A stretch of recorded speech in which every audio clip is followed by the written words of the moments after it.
Now, on 105.9 FM and streaming worldwide on the WMAL app. O'Connor and Company. It is 7:06 here. It's O'Connor and Company. 2 hours down, 2 hours to go as we get you informed the right way so you can be equipped to win your next 24 hours. You got to win. Every day is a battle, and you got to win it, Julie Gunlock. Wouldn't you agree? Yes. Can you repeat what I said? Did I say? I have no idea what I said, do you? Coming up at 7:35, Jesse Biddle, former attorney for Donald Trump, will give us his analysis of the latest in the New York trial. And then at 8:05, Senator Roger Marshall from Kansas, who listens to me while I'm speaking. Larry O'Connor alongside Julie Gunlock. Julie, good morning. Good morning. Joining us right now, General Jack Keane. He is a retired four-star general. He's chairman of the Institute for the Study of War and also a senior strategic analyst at Fox News. Good morning, General. Yeah, hey, good morning, Larry. Well, we need you to put your study of war hat on here and give us an analysis of the latest move on Rafah, where Israel has given notice to the civilians to get out because we're coming in. This is the last stronghold, isn't it? What has Israel done to try to protect the lives of those civilians who are being used as human shields right now? And do they need to do more, in your opinion? Yeah, well, they've set up two areas for the civilians to move to. One is to the northwest in an area called Al-Mawasi, and it's out near the coast.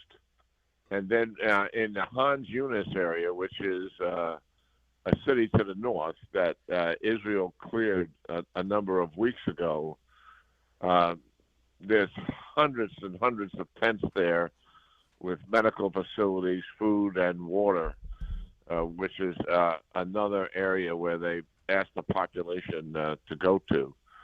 And what they have focused on and where their operation has begun is in the eastern part of Rafah. They haven't moved ground forces in there, but they have conducted some targeted airstrikes. And they've told the people in that part to move out of there and to move into this expanded area. I think the plan they're using, from what my sources tell me, it's going to be a phased plan as opposed to going all out in multiple neighborhoods simultaneously to clear Rafah. They're going to do it deliberately, similar to what they did in Hans Yunis, where they will notify, and they have already provided this notification through multiple sources, for a neighborhood to clear out. Yeah. And they're attempting to move about 100,000 people so before the ground operation begins in that area. So obviously this is an operation that's going to take some time, just as Hans Yunis did and northern Gaza did as well. What they're really after here, just to remind our audience, is a couple things. One, it's obviously widely reported there's 4 or 5 effective battalions still there. Most of the remaining Hamas leadership is there, likely most of the hostages as well.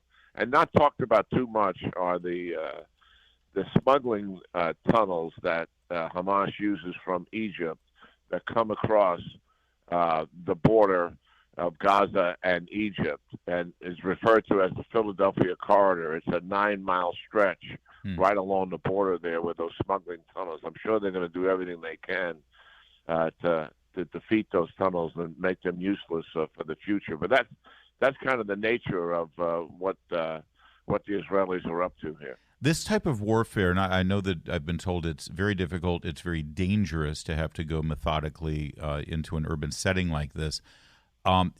Is there, I know people in the military, you were a general, you had to oversee operations like this. Nobody wants to kill a civilian.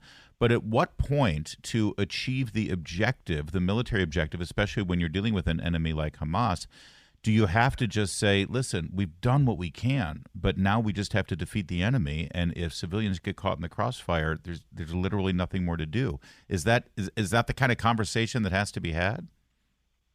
Yeah, well, the Israelis certainly go out of their way to to move the civilians out, to give them fair warning. And then the targets that they're selecting in the Israelis' minds are military targets.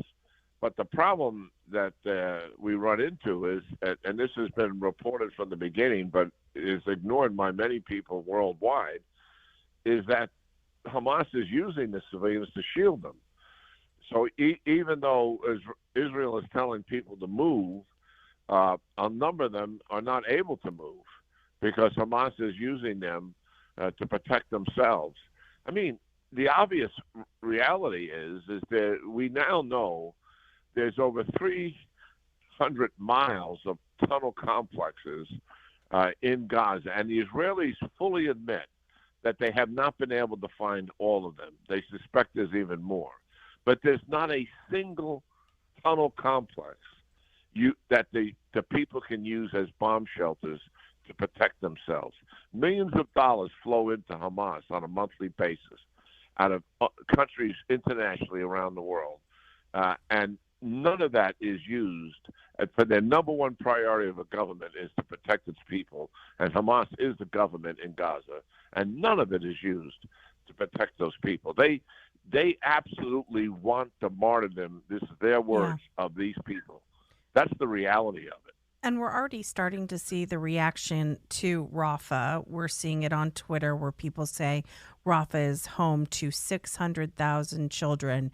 Think of that, the children. And we're starting to see that the reaction, of course, when there are deaths of civilians, that this will be entirely blamed on Israel, despite Israel warning these civilians to get out. How can Israel counteract that? What is the process that they're trying to inform the American public and really internationally that they have warned these people and that it is actually Hamas preventing a lot of these people from leaving that city? Yeah, well, I think they've tried the best they can do in doing that, and certainly when you're telling your adversary, and this happened to them in northern Gaza to a certain extent, and happened to them significantly in Han Yunis. When you're telling your adversary, think of this: you've got a major city there, and you're telling your adversary by moving the civilians out where the next objective is. So when the ground forces come in, Hamas is ready. They can move people through the tunnel complex from the other parts of the city to be able to ambush and come up from behind the tanks, which they have done, and take Israeli lives. So the risks to the soldiers on the ground goes up exponentially as a result of telling your adversary exactly where you're going to be and approximately when you're going to be there. And that is what the Israelis have accepted. By doing this, they are accepting, they know full well that they're going to take higher casualties as a result of trying to protect the civilian population as much as they possibly can. We can never lose sight of the fact that Sinwar, who is running the Hamas organization in Gaza and is in one of those tunnels, is diabolical and sinister. He wants the martyrdom of these people. He would really welcome another 10 or 20,000 deaths to further isolate Israel and bring on the condemnation of Israel internationally and put more pressure on the Biden administration to separate themselves from Israel. And what he's hoping for is they stop arming Israel. So that is really what is at the heart of this thing. And despite the best attempts that Israel has tried to tell that story, a video of children being harmed and killed in this urban center, in my judgment, at the hands of Hamas, tells a story that is very difficult to overcome. General Keane, quickly, the Hamas has been a registered terrorist organization or acknowledged terrorist organization as far as the U.S. government is concerned for over 20 years. Multiple administrations, Republican and Democrat, has acknowledged this. The Biden administration, the latest report that they have withheld the latest supply of munitions to Israel and sort of adopting the rhetoric accepting the casualty numbers that Hamas Ministry of Health puts out as if it was true. Are they, for lack of a better term, are they helping this terrorist organization through their actions and through their words? Are they sort of abetting and aiding them? Oh, yeah, absolutely. When the president wire-brushed Prime Minister Netanyahu in his war aims in terms of dealing with Rafah and separated himself from supporting those war aims, he strengthened Hamas's negotiating position, and that's what's been happening here, and it clearly undermines Israel and strengthens Hamas. Yeah. That's the reality of it, and you wind up protracting the war as a result of it, which means more civilian casualties. That's right. And it's regrettable that they can't see strategically what they're doing. Yeah, and aiding, helping the next terror attack when it happens. We got to leave it there. Thank you for joining. Absolutely. Thank you for joining us, General Keane. Always a good conversation. Sure, you're welcome. Let's get to Jamie Whitten now in the Hadik.